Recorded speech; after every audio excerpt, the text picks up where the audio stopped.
Good evening students. आज हम solve करेंगे reading passage Brunel the practical prophet. और इसके अंदर हमारे पास जो क्वेश्चंस गिवन हैं वो हैं 1 to 6। तो हमारे पास लेटर्स गिवन है, उनसे मैच करना कौन सी स्टेटमेंट किस लेटर से मैच होती है।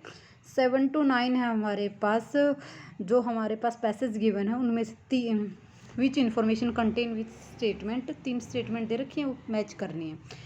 एंड 10 to 13 है हमारे पास नो मोर देन 2 वर्ड्स। तो 1 to 6 हम रीड करते हैं क्या है हमारे पास जो स्टेटमेंट है।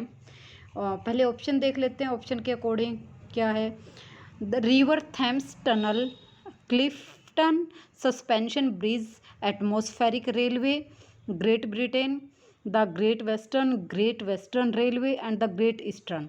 स्टेटमेंट क्या है, project of construction of I K Brunel that was not responsible for. And second है the project had stopped due to inconvenience and high maintaining cost. Third है project was honoured to yet not completed by Brunel himself. Fourth, the project had a budget problem although built by a famous engineer. Fifth है serious problem happened and delayed repeatedly. Sixth है the first one to cross Atlantic Ocean in mankind history.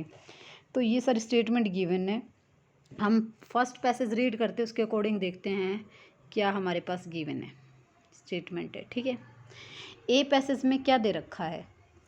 In the front piece of his book of on Brunel Peter Hay quotes from Nelson British encyclopaedia in of 1909 as follow. Brunel ने अपनी पुस्तक के प्रथम भाग में Peter हे ने 1909 में Nicolson के ब्रिटिश एनसाइक्लोपीडिया से उदाहरण इस प्रकार दिए हैं। Engineer are extremely necessary for this purpose. इन सारे पर्पज़ के लिए जो इंजीनियर है वो बहुत ज़रूरी है। Wherefore it is request that beside being ingenious they should be brave in proportion. इसलिए यह आवश्यक है कि वह सरल होने के साथ साथ क्या हों, अनुपात में साहसी भी हों। His father, Sir Mark Isambard Brunel, was himself a famous engineer. उसके पिता सर मार्क भी क्या थे, एक फेमस इंजीनियर थे। ऑफ फ्रेंच पेरेंट्स, किसके पिता थे वो फ्रेंच पेरेंट्स थे। He eventually settled in Britain and married to Sophia Kingdom, an English woman whom he had known in France in earlier days. वो ब्रिटेन में सेट हो गए तो उन्होंने शादी किससे की थी, सोफिया से, जो कि एक इंग्लिश वोमेन थी फ्रांस में, और वो फ्रांस में उन्हें पहले मिली थी। There only son Isambard was born on 9 April 1806। उनका इकलौता बेटा कब पैदा हुआ था, 9 अप्रैल को 1806 में। He was sent on France at the age of 14 to study mathematics and science and वो 16 when he return to England to work with his father. उनके बेटे को उन्होंने 14 साल की एज में फ्रांस में पढ़ने के लिए, साइंस और मैथ को पढ़ने के लिए भेज दिया था, और वह 16 साल की एज में इंग्लैंड में वापस आया ताकि वह अपने पापा के साथ काम कर सके। Sir Mark was then building his famous tunnel under the river Thames. उनके पिता क्या कर रहे थे उस टाइम पे, वो एक फेमस टनल सुरंग बना रहे थे रिवर नदी के नीचे। इसम्बार्ड वाज रिकपरेटिंग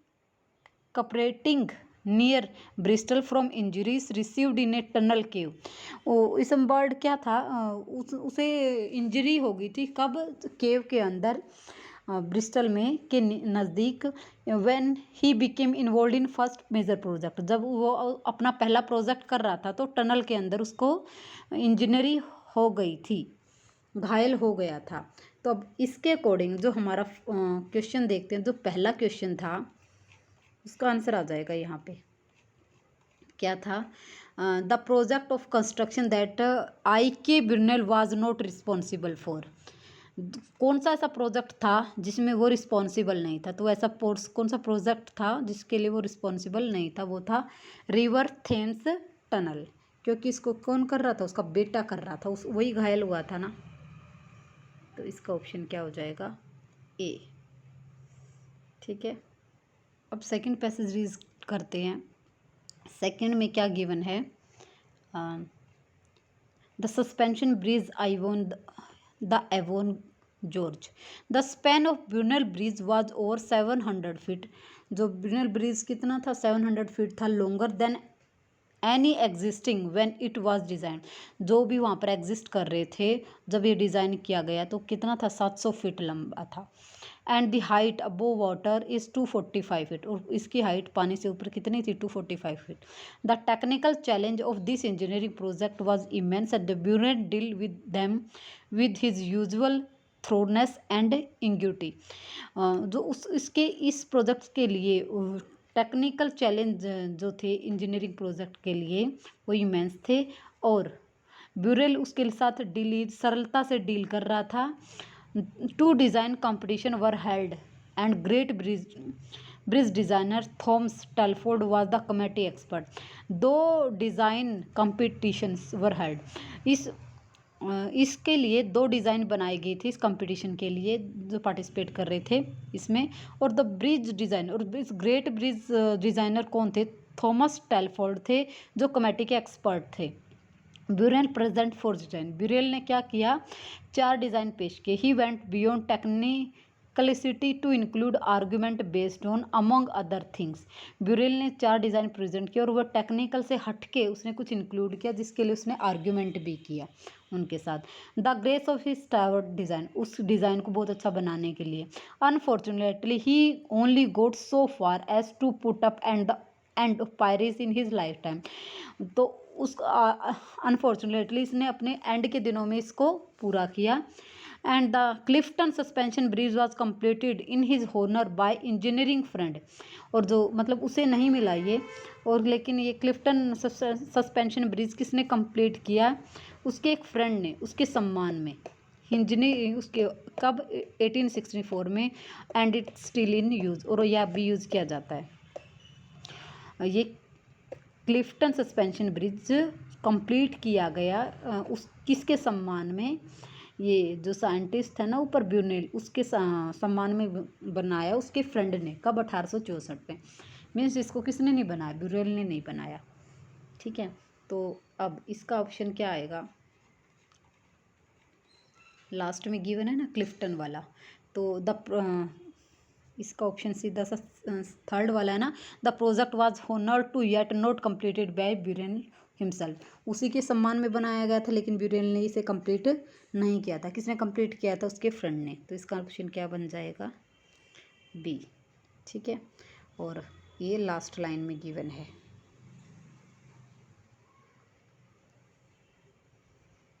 ओके, ये 3rd का आंसर है।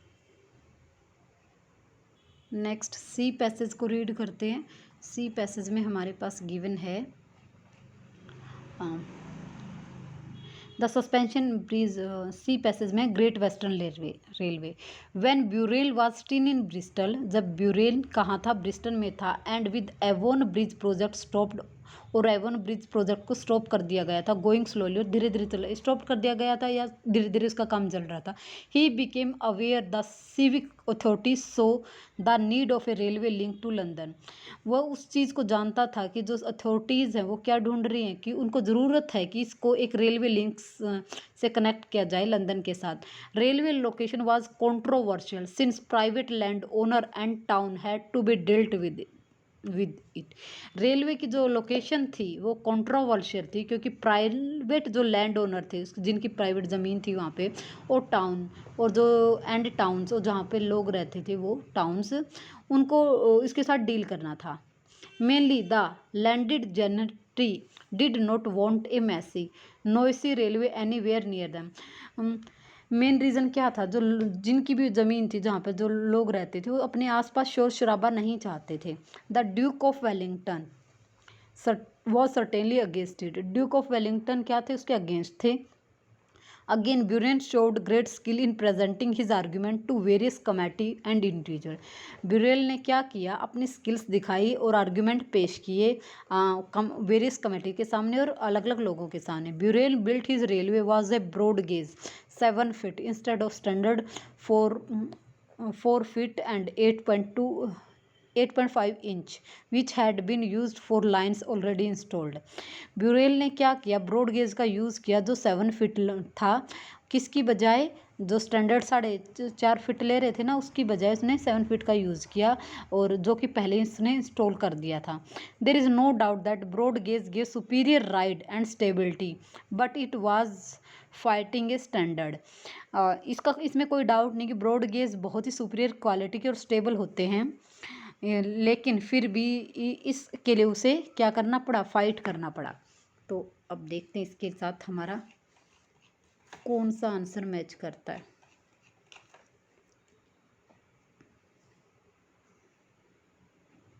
देखो, the project had stop due to inconvenience and high maintaining cost. इस प्रोजेक्ट को हाई मेंटेनिंग कॉस्ट के साथ, नहीं ये तो नहीं आ रहा क्योंकि मेंटेनिंग कॉस्ट की तो बात हुई ही नहीं है, तो इसमें से कोई भी आंसर नहीं है। अभी हम डी रीड करते हैं। डी में क्या गिवन है, Brunel ready acceptance of new idea overpowered good engineering judgement at least in hindsight when he advocate the installation of atmospheric railway in South Devon. Brunel ने क्या किया, Burrell के जो नए आइडिया थे उनको एक्सेप्ट किया गया, क्योंकि उनकी जजमेंट अच्छी थी, क्योंकि उसमें को इंजीनियरिंग की पूरी नॉलेज थी, और उसने एडवोकेट किया किस चीज़ को, इंस्टॉलेशन ऑफ एटमॉस्फेरिक रेलवे। जब उसने एटमॉस्फेरिक रेलवे को इंस्टॉल किया, कब, इन साउथ डेवन में, he had great attraction of doing away with locomotive and potentially could deal with steeper gradient. क्योंकि ये ग्रेट अट्रैक्शन का केंद्र था, क्योंकि ये लोकोमोटिव भी था और पोटेंशियली डील भी कर सकता था स्टीपर ग्रेडियंट के साथ। Since this connecting arm had to run along the slit, इसकी जो कनेक्टिंग आर्म्स थी वो रन करती थी स्लिट के साथ साथ। It had opened through a flap as train progress, और ये खुल जाता था, फ्लैप जैसे फ्लैप कवर होते हैं ना, वैसे खुल जाता था ये जैसे ही ट्रेन चलती थी। बट क्लोज्ड ऑलरेडी और एयर टाइट बिहाइंड इट, परंतु ये एयर टाइट भी था उसके पीछे से और बंद भी हो जाता था। Material were not put it and this arrangement was troublesome and expensive to keep in repair. इसके अंदर मटेरियल ना रख सकते, इस अरेंजमेंट की वजह से इसमें काफ़ी प्रॉब्लम होती थी और ये बहुत महंगा था इसको रिपेयर कराना। After a year of frustration, कुछ सालों की फ्रस्ट्रेशन के बाद, the system was abandon, system को बंद कर दिया गया, मना कर दिया गया। Burrell admitted his failure, Burrell ने इसका को अपनी फेलियर एडमिट कर लिया और टुक रिस्पॉन्सिबिलिटी, और इसकी रिस्पॉन्सिबिलिटी खुद ले ली कि मेरे से ये गलतियाँ हुई हैं। He also took no fee for his work, उसने इस काम के लिए कोई फीस भी नहीं ली। Setting a good professional example, और उसने अपना प्रोफेशनल एग्जाम्पल सेट कर दिया। तो इसमें हमारा एक आंसर आ रहा है एक्सपेंसिव वाला। ठीक है, तो ये है ना, ये रहा इस लाइन में किसका आंसर है, ये सेकंड क्वेश्चन का। ठीक है, एटमॉस्फेरिक रेलवे, ये किसका आंसर बन जाएगा, सी का। उसके बाद नेक्स्ट रीड करते हैं डी पैसेज। डी तो हमने कर लिया। ई पैसेज,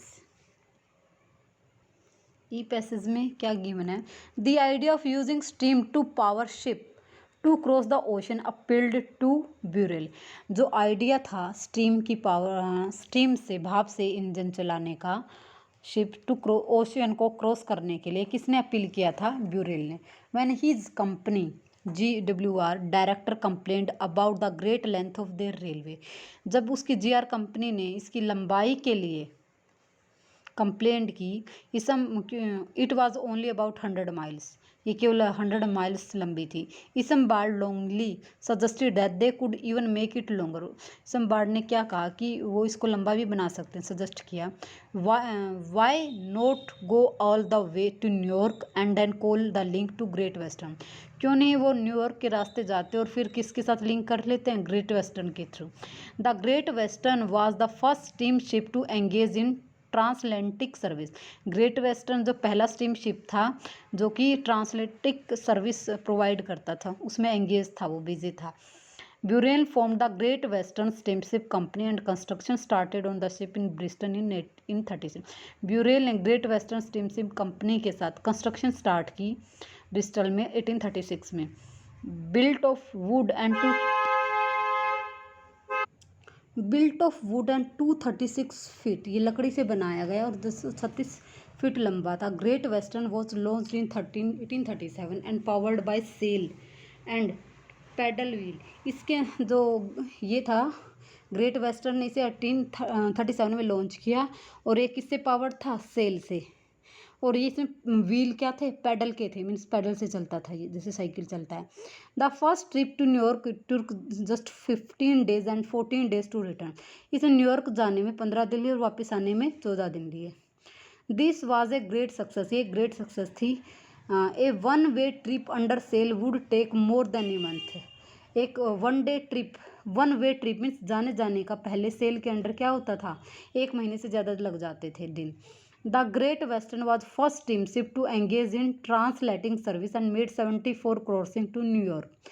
ग्रेट वेस्टर्न जो था स्टीमशिप, वो एंगेज बिजी रहा किसमें? ट्रांसलेटिंग सर्विस में, और इसने 74 क्रॉसिंग की न्यूयॉर्क के अंदर, मीन्स 74 टाइम्स ही आया गया उसके अंदर। ठीक है, अब देखते हैं इसमें कोई आंसर बनता है या नहीं बनता।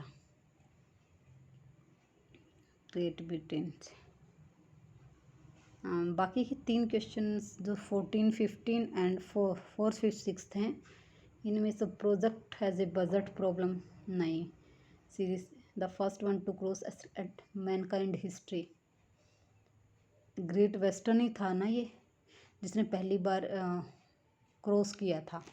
तो ये जो हमारा आंसर है किसका? 6th का, ये क्या हो जाएगा? ई। ठीक है,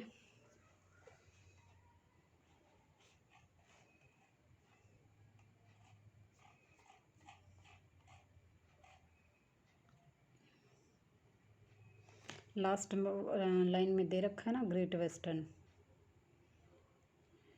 इसको अंडरलाइन कर लेते। ग्रेट वेस्टर्न, ये किसका आंसर है? 6th क्वेश्चन का। ओके, नेक्स्ट है हमारे पास F passage. Having done so well with Great Western, Brunel immediately go to work on an even bigger ship. Having done so, बहुत अच्छा करने के बाद किसके साथ? ग्रेट वेस्टर्न के साथ ब्यूरेल ने क्या किया? इमीडिएटली किसके? एक बड़ा शिप बनाने के लिए काम किया। Great Britain was made of iron, great Britain iron से बनाया, लोहे से बनाया गया था। आल्सो बिल्ड इन ब्रिस्टन, ब्रिस्टन में भी बनाया गया, जिसकी लंबाई 322 फीट थी।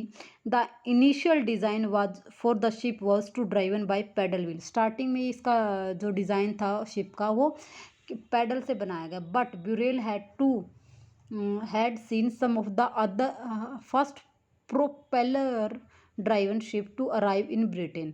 बट ब्यूरेल ने क्या देखा कि एक प्रोपेलर ड्राइवन शिप देखा जो ब्रिटेन में आया था। He abandoned his plan for paddle wheel propulsion, उसने भी क्या किया? इसका प्लान तैयार किया पैडल व्हील प्रोपल्शन के साथ। The ship was launch in 1843, और ये शिप कब लॉन्च किया गया? 1843 में। And was first screw driven iron ship to cross Atlantic, और ये स्क्रू ड्राइवन आयरन शिप था जिसने अटलांटिक को क्रॉस किया। The Great Britain around early in his career but was repaired and sailed for years to Australia.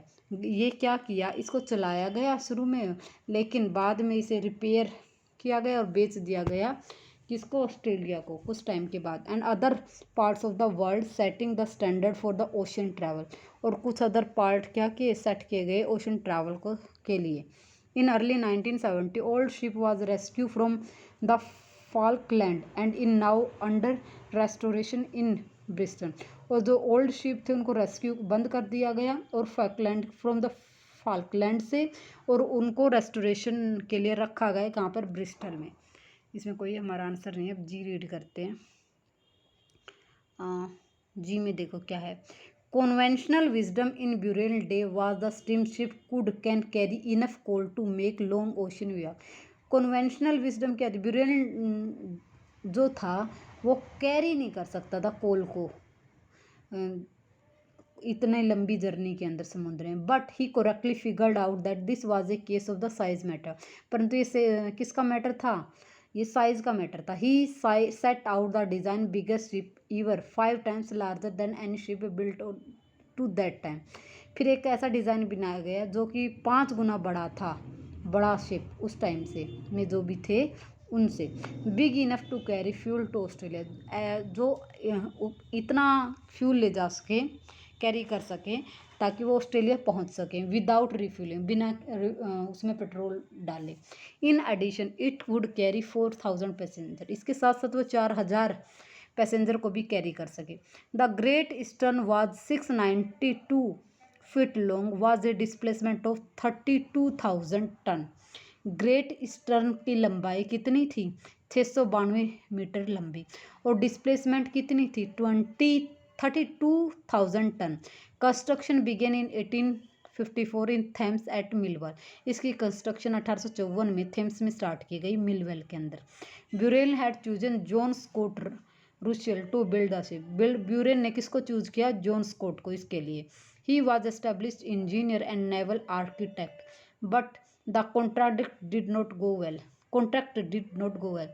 उसने वो एक बहुत अच्छा इंजीनियर था और आर्किटेक्ट भी था, लेकिन ये कॉन्ट्रैक्ट अच्छा नहीं चला। Among other things Scott Russell was very low in his estimate and money was soon a problem. Scott ने जो एस्टिमेट लगाने में बहुत कम एस्टिमेट लगाया था, जिससे मनी की प्रॉब्लम जल्दी ही आ गई। Construction came to stand still in 1856, construction को रोक दिया गया, कब तक, 1856 तक। And Brunel himself had to take over the work, और ब्यूरेन को इसमें काम करना पड़ा। But Brunel was nothing if not determined, and by September 1859 and after a delayed the problem ridden launch, Burrell ने कुछ भी डिटरमाइन नहीं किया सितंबर तक, और उसको काम को डिले करता गया क्योंकि इसमें प्रॉब्लम आती गई। Great Eastern was ready in the maiden voyage, Great Eastern कब तैयार हुआ, मेडन वियोग में। Brunel he was too sick to go, Brunel उस टाइम बीमार हो गया। and it was just as well as because only a few hours out of there was an explosion in the engine room which would have destroyed the lesser ship, क्योंकि वहाँ पर जिस room में कुछ ही घंटों में वहाँ पर गैस फट गई, इंजन की वजह से एक्सप्लोजन हो गया गैस का, और जिससे वो शिप डिस्ट्रॉय हो गया। ठीक है, उसका इंजन रूम डिस्ट्रॉय हो गया। Brunel died within a week and so of the accident, इस एक्सीडेंट के दौरान वो एक वीक में ब्यूरेल एक्सपायर हो गया।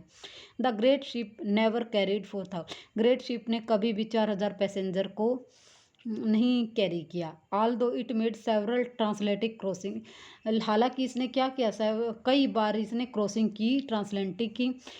It was not a financial success, but परंतु इसमें फाइनेंशियल सक्सेस नहीं मिली। Shortly after Great Eastern began working in life, the American entrepreneur Cyrus Field and his backers were looking for a ship big enough to carry 5000 ton of telegraphic cable. इसके बाद क्या, great Eastern की life के बाद American entrepreneur ने क्या किया, Cyrus field ने और उसके बैकर्स ने एक ऐसे जहाज़ की तलाश की जो 5000 टन टेलीग्राफिक केबल्स को कैरी कर सके, which was to be laid on the ocean floor from Ireland to Newfoundland, जो कि कहाँ से कहाँ तक चले, आयरलैंड से Newfoundland. Although Brunel did not have it in mind, हालांकि ब्यूरेल के माइंड में ये नहीं था। Great Eastern was an excellent vessel for this work on 27 July 1866, Great Eastern जो था एक्सीलेंट परफॉर्मेंस दी कि अपने काम के लिए, कब, 27 जुलाई 1866 में। It was successfully completed the connection of 100 year of translated communication by the cable begin, और ये सक्सेसफुली कंप्लीट हुआ, और इसने connection completed the connection means इसने दो देशों के बीच में कनेक्शन का काम भी किया, और हाँ कई सालों तक ट्रांसलेटिक कम्युनिकेशन का काम किया जिसमें हम केबल को ले जा सकते थे। The ship continued this career for several year, इस शिप को काफ़ी यूज़ किया गया कई सालों तक इस काम के लिए। Used by laying cable in many parts of the world, ताकि केबल्स को अलग अलग पार्ट्स में ले जाया जा सके देश के। तो अब देखो हमारे फोर्थ एंड फिफ्थ रहते हैं। The project had a budget problem although built by famous engineer, इसका आंसर क्या हो जाएगा? जी। ठीक है, ये क्या था? ग्रेट ईस्टर्न ही था। And serious problem happened and delayed repeatedly, ये भी क्या था? यही वाला था। ठीक है जी, दोनों आंसर इसी में पढ़े हमने। कहाँ पर पढ़े हैं? कई सारी प्रॉब्लम आई इसके अंदर और बजट की प्रॉब्लम थी। ये हमारे फोर्थ और फिफ्थ क्वेश्चन हो जाएंगे। उसके बाद नेक्स्ट रीड करते हैं seventh question. There was a great ship setting the criteria for the journey of the ocean. Great ship कौन सा था जिसने जर्नी की समुद्र के अंदर? ये किसके अंदर पैसेज में है? ये तो हमारे एफ पैसेज के अंदर है। ठीक है,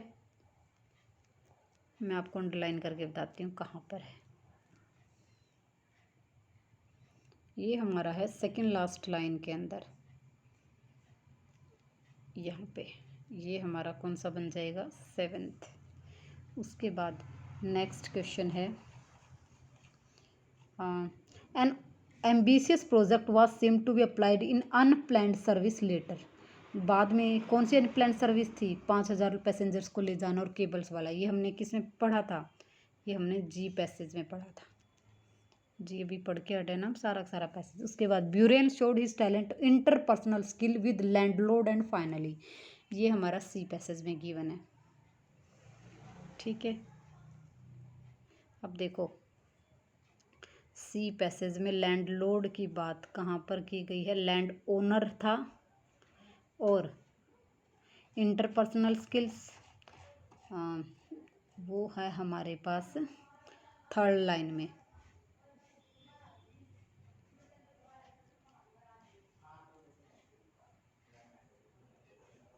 ये रहा हमारा आंसर। ठीक है, ये थे हमारे नाइन्थ तक क्वेश्चन। अब उसके बाद टेंथ से देखते हैं। टेंथ क्वेश्चन क्या है? Great Eastern was specially designed with a blank for carrying more fuel was taken to long voyage to, कहाँ तक जाता था? ऑस्ट्रेलिया तक जाता था। तो अब कौन सा शिप था? वो बिगेस्ट शिप था ना। तो अब ये देखो टेंथ का हमारे पास लास्ट पैसेज में पढ़ा था हमने। उसने क्या डिज़ाइन किया था? Biggest ship. ये तो हमारा किसका बन जाएगा? टेंथ का। ओके, और कहाँ तक जाता था वो? ऑस्ट्रेलिया तक ना। तो एक मिनट, बिगेस्ट शिप तो टेंथ का हो जाएगा और ऑस्ट्रेलिया 11th का हो जाएगा। उसके बाद है हमारे पास twelfth question. However, due to physical condition, Burrell could not be able to go to Marian Voyage. Actually, Great Eastern was a unprofitable and the great ship was never crossed. Great ship ने किस चीज़ को cross नहीं किया? But soon after there was a ironic opportunity. The Great Eastern, which was used to carry and lay huge in Atlantic Ocean floor. Last में तो किसको लेके जाने लगा था? टेलीग्राफिक केबल्स को लेके, और किसको क्रॉस नहीं किया? तो ये देखते हैं, ये भी हमारे पास गिवन है। ये देखो लास्ट में लास्ट पैसेज में गिवन है ये कि उसने किसको क्रॉस नहीं किया। The great ship never carried 4,000 pros among the things cause canal came along, उसके बीच में क्या आती थी? शूज़ कैनाल आती थी, यानी उसने कभी भी कैनाल को क्रॉस नहीं किया। ये हमारा हो जाएगा 12th का आंसर। उसके बाद वो 5,000 टन के साथ किसको लेके जाता था? टेलीग्राफिक केबल्स को। ये हो जाएगा हमारा 13th का आंसर। ओके, ये था हमारा होल पैसेज जो हम आप इजीली कर सकते हैं, और इसमें कोई प्रॉब्लम आए तो कमेंट में पूछ लेना। Thanks for watching my video. Have a nice day. Good night. Please like and subscribe my channel.